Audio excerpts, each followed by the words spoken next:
అబ్రహామును గూర్చి ఒక చక్కని సాక్ష్యం కలిగి ఉన్నాడు దేవుడు. యాకోబును గూర్చి చెప్పటంలో దేవుడు ముందు యాకోబును గూర్చి, యాకోబు పిల్లలను గూర్చి, జరగబోయే అన్నిటిని గూర్చి దేవుడు అంటున్నాడు. అబ్రహామును గూర్చి దేవుడు అబ్రహాముకు ఒక విషయం చెప్పాలనుకున్నాడు. అది ఏ విషయం అంటే సొదొమ గుమొర్రా పట్టణాలని నాశనము చేయడానికి దేవుడు బయలుదేరాడు. దేవుడు బయలుదేరినప్పుడు అబ్రహాముతో మాట్లాడుతున్నప్పుడు ముగ్గురు సంభాషించిన మాటలు, ముగ్గురు వ్యక్తులు వచ్చారు. ఆ ముగ్గురు సంభాషణ ఏమిటంటే, ఇప్పుడు అబ్రహామునకు నేను దాచెదనా, నేను చెయ్యబోవు కార్యం అబ్రహామునకు దాచెదనా. అబ్రహాం ఎవరో బలము గల గొప్ప జనాంగం అవుతాడు ఒకటి. రెండో విషయం ఏమిటంటే, అబ్రహాము తన తర్వాత కూడా తన పిల్లలను నీతి న్యాయములను జరిగించున్నట్లు వారికి ఆజ్ఞాపిస్తాడు. తాను నిలబడతాడు, తన బిడ్డలు నిలబెడతాడు, పుట్టబోయే తరాన్ని కూడా నిలబెడతాడు. హల్లెలూయా, ఆమేన్.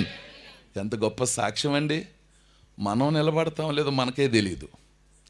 రండి, ఒక వారం ధైర్యంగా విశ్వాసంలో ఉంటే మళ్ళీ ఒక వారం మరలా నిలబడలేము. కానీ అబ్రహామును గురించి దేవుడు ఆయనకు నమ్మాడు. మనం దేవుని నమ్మటం వేరు, దేవుడు మనల్ని నమ్మటం వేరు. అందుకే ఎప్పుడో భక్తుడు ప్రార్థన చేశాడు, ప్రభువా నన్ను నమ్మండి. మనమేమంటాం, నమ్ముచున్నానయ్యా, నన్ను బాగు చేయండి, నా కుటుంబాన్ని రక్షించండి అని. కానీ ఆ భక్తుడు చేసే ప్రార్థన అంటే నన్ను నమ్మండి ప్రభువా అని.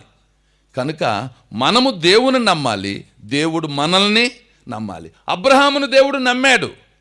అబ్రహామును గూర్చి అంటున్నాడు, నేను చెయ్యబోవు కార్యం అబ్రహామును దాచెదనా. ఎందుకని?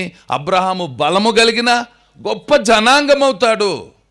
ఆ జనాంగము తండ్రి అయిన అబ్రహాము తన తర్వాత తరాలను కూడా నీతి న్యాయములను జరిగించున్నట్లు ఆజ్ఞాపిస్తాడు. ఇది మామూలు విషయం కాదండి.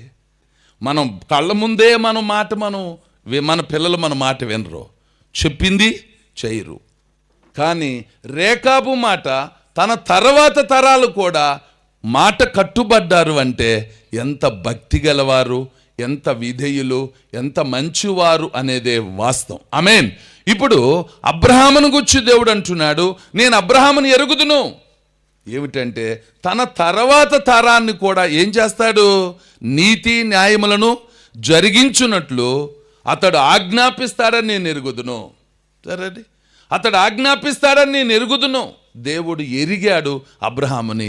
కాబట్టే యాకోబులో నుండి దేవుడు ఒక నక్షత్రాన్ని ఉదయించబోచున్నాడు అనేదే ప్రవచనాన్ని దేవుడు తెలియచేశాడు.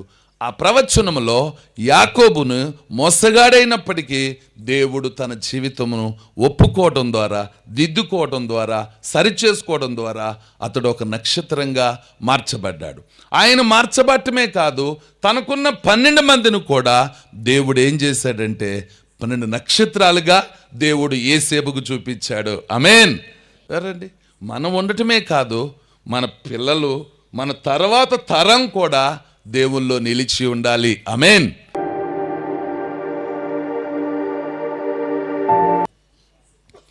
ప్రేమ కలిగిన మా ప్రియ పరలోకపు తండ్రి, మీ ఘనమైన నామమును బట్టి స్తుతులు వందనాలు చెల్లిస్తూ ఉన్నాం.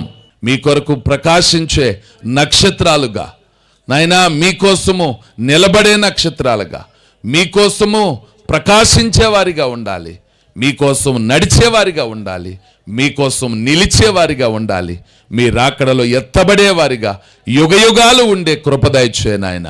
ప్రభు యొక్క జన్మదిన ఆశీర్వాదాలు, నూతన సంవత్సర దీవెనల కొరకు మనల్ని సిద్ధపరిచి దీవించి రక్షించును గాక. ఆమేన్, ఆమేన్, ఆమేన్.